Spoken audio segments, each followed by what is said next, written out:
Om Swastiastu. Selamat sore teman-teman. Perkenalkan, nama saya Ima Dewedanyana, NIM 055 dari kelas 6A.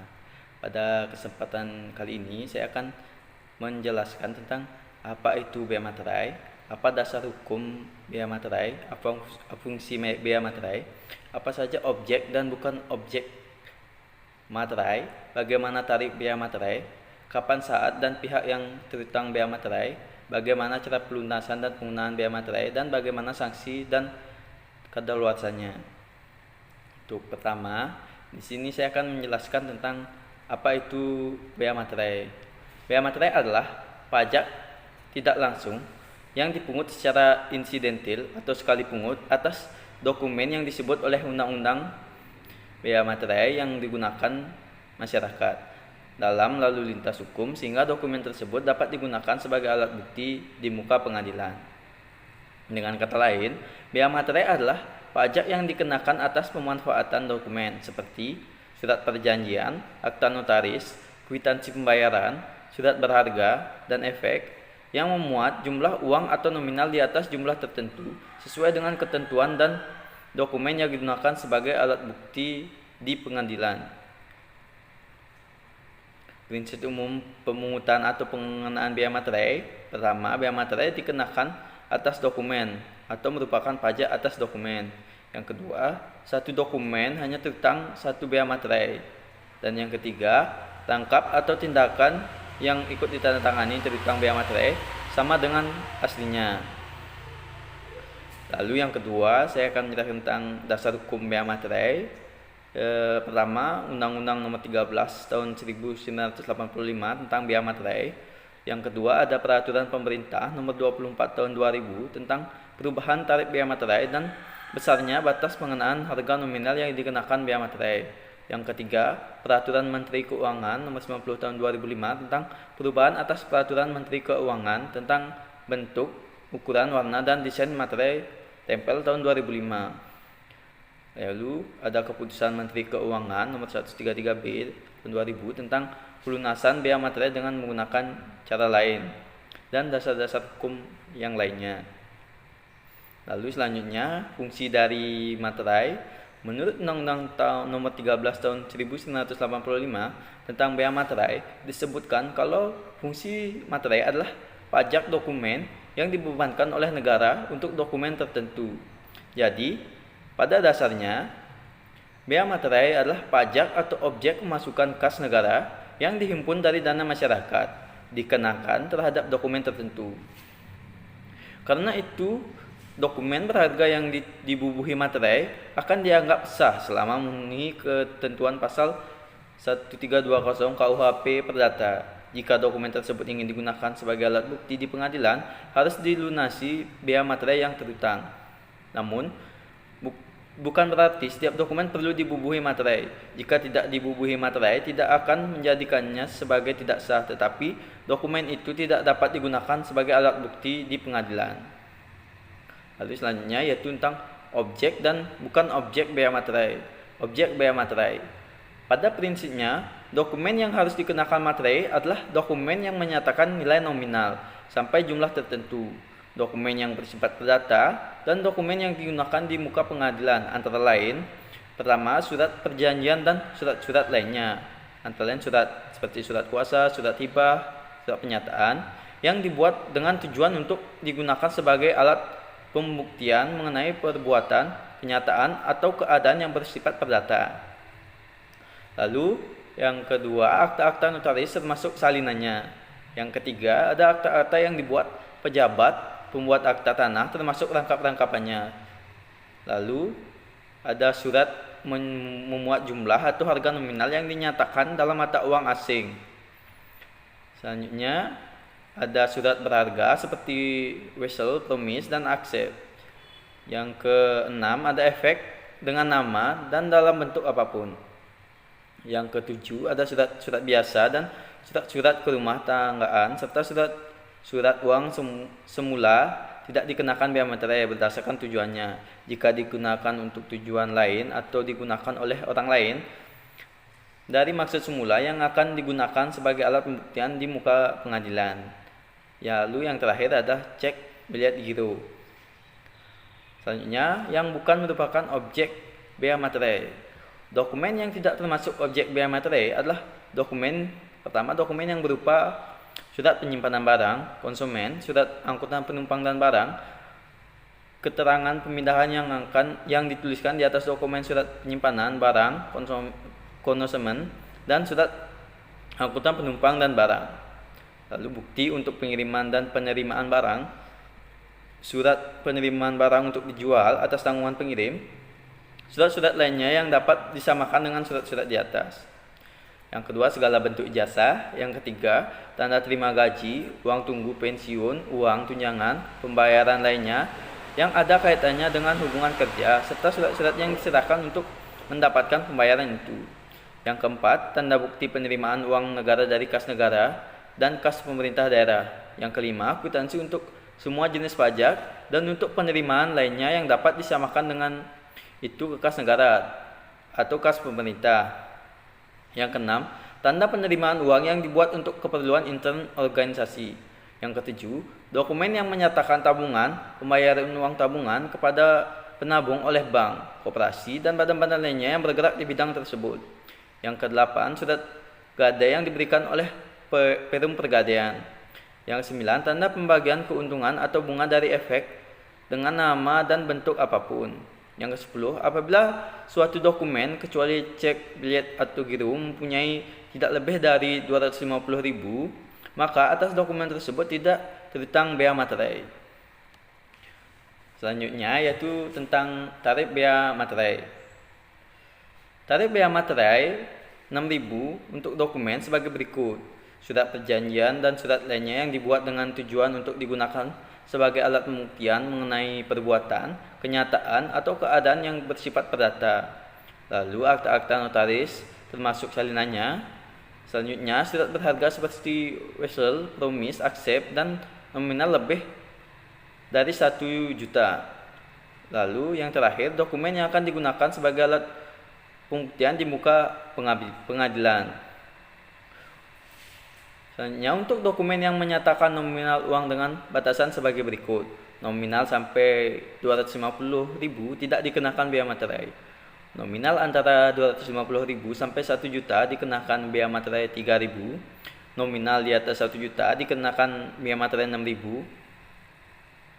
Selanjutnya, cek dan bilet giro dikenakan bea materai dengan tarif sebesar 3.000 tanpa batas pengenaan besarnya harga nominal. Lalu efek dengan nama dan dalam bentuk apapun yang mempunyai harga nominal sampai dengan 1 juta dikenakan materai 3.000, sedangkan yang mempunyai harga nominal lebih dari 1 juta dikenakan bea materai 6.000. Selanjutnya, sekumpulan efek dengan nama dan dalam bentuk apapun yang tercantum dalam surat kolektif yang mempunyai jumlah harga nominal sampai dengan 1 juta dikenakan bea materai 3.000, sedangkan yang punya harga nominal lebih dari 1 juta dikenakan bea materai tarif sebesar 6.000. Nah, selanjutnya adalah saat dan pihak yang terhutang bea materai. Saat terhutang bea materai adalah saat sebelum dokumen yang terhutang bea materai tersebut digunakan. Dalam pasal 5 Undang-Undang Nomor 13 tahun 1985 disebutkan saat terhutangnya bea materai adalah sebagai berikut. Pertama, dokumen yang dibuat oleh satu pihak saat terhutang bea materai atas dokumen yang dibuat oleh satu pihak adalah pada saat dokumen diserahkan kepada pihak untuk siapa dokumen itu dibuat, misalkan cek. Lalu yang kedua, dokumen yang dibuat oleh lebih dari satu pihak. Saat terhutangnya bea materai adalah pada saat dokumen tersebut telah selesai dibuat, yang ditutup dengan tanda tangan dari pihak-pihak yang bersangkutan. Dan yang ketiga adalah dokumen yang dibuat di luar negeri. Saat terhutang bea materai adalah saat dokumen tersebut digunakan di Indonesia. Artinya, pihak yang terhutang bea materai. Bea materai terhutang adalah pihak yang menerima atau pihak yang dapat manfaat dari dokumen, kecuali pihak-pihak bersangkutan menentukan lain. Nah, selanjutnya adalah cara pelunasan dan penggunaan bea materai. Pelunasan bea materai menggunakan materai tempel cara mempergunakan materai tempel adalah sebagai berikut. Pertama, materai tempel direkatkan seluruh dengan utuh dan tidak rusak di atas dokumen yang dikenakan bea materai. Lalu materai ditempel direkatkan di tempat di mana tangan akan dibubuhkan. Pembubuhan tanda tangan disertai dengan cantuman tanggal, bulan, dan tahun dilakukan dengan tinta atau sejenis dengan itu, sehingga bagian tanda tangan di atas kertas dan bagian lain di atas materai tempel. Jika digunakan lebih dari satu materai tempel, tanda tangan harus dibubuhkan sebagian di atas nama semua materai tempel dan sebagian di atas kertas. Pelunasan bea materai dengan menggunakan materai tempel tetapi tidak memenuhi ketentuan di atas, dokumen yang bersangkutan dianggap tidak bermaterai. Cara mempergunakan kertas materai.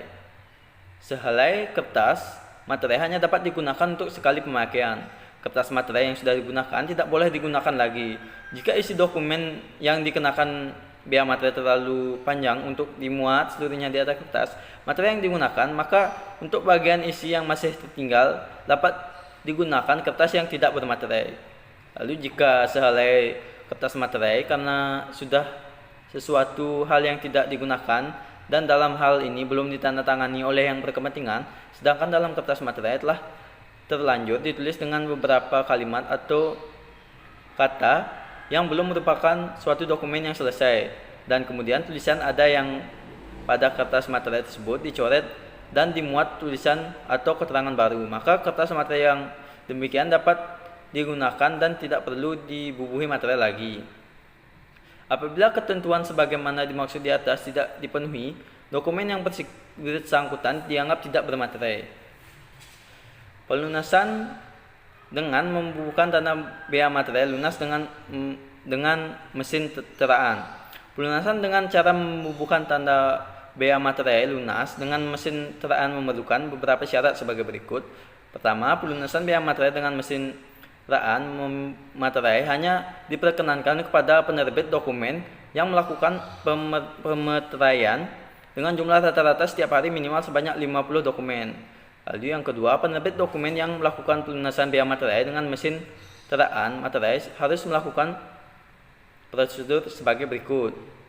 Pertama, mengajukan permohonan izin tertulis kepada kantor pelayanan, lalu melakukan penyetoran materai di muka minimal sebesar 15 juta, menyampaikan laporan bulanan penggunaan mesin teraan materai kepada kantor pelayanan pajak setempat paling lambat tanggal 15 setiap bulan.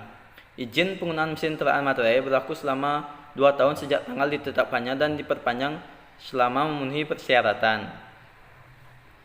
Pelunasan dengan membubuhkan tanda bea materai lunas dengan sistem komputerisasi.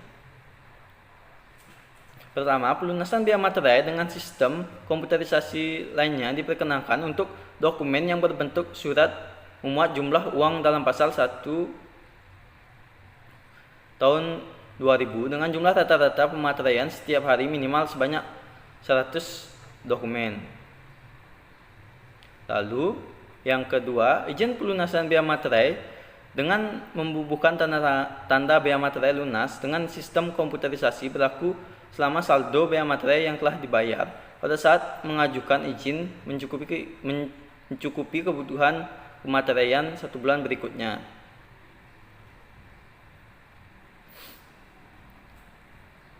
Lalu berikut saya akan menjelaskan tentang sanksi-sanksi dalam dan daluarsa. Sanksi administrasi, sanksi yang dikenakan apabila terjadi pelanggaran yang mengakibatkan bea materai yang harus dilunasi kurang bayar. Dokumen sebagaimana dimaksud dalam objek bea materai tidak atau kurang dilunasi sebagaimana mestinya dikenakan administrasi sebesar 200% dari bea materai yang tidak atau kurang dibayar. Lalu pemegang dokumen atas dokumen sebagaimana dimaksud dalam huruf A harus melunasi bea materai terutang sebagai dendanya dengan cara pemateraian kemudian. Selanjutnya saya akan menjelaskan tentang daluarsa. Kewajiban pemenuhan bea materai dan denda administrasi yang terutang menurut Undang-Undang Bea Materai menjadi daluarsa setelah lampau waktu 5 tahun tanggal dokumen dibuat sesuai dengan ketentuan dalam KUHP, maka barang siapa yang meniru atau memalsukan materai tempel, kertas materai atau meniru dan memalsukan tanda tangan yang diperlukan untuk mensahkan materai Yang kedua, dengan sengaja menyimpan dengan maksud diedarkan atau memasukkan ke negara Indonesia materi palsu yang dipalsukan atau dibuat dengan melawan hak. Yang ketiga, dengan sengaja digunakan menjual, menawarkan, menyerahkan, menyediakan, dan untuk dijual atau dimasukkan ke negara Indonesia materi yang mereknya atau capnya, tanda tangannya atau tanda sahnya atau tanda waktu yang telah dihilangkan seolah-olah materi itu belum dipakai dan menyuruh orang lain menggunakannya melawan hak. Dan yang terakhir, menyimpan bahan-bahan atau perkakas-perkakas yang diketahuinya digunakan untuk melakukan salah satu kejahatan untuk meniru dan memasukkan denda materai. Ketentuan dalam pasal 14 Undang-Undang Nomor 13 Tahun 1985 mengenai ketentuan pidana menyebutkan bahwa akan dipidana dengan pidana penjara selama 7 tahun. Sekian presentasi dari saya. Mohon maaf apabila ada salah kata. Saya tutup dengan Parama Santi. Om Santi Santi Santi Om. Terima kasih.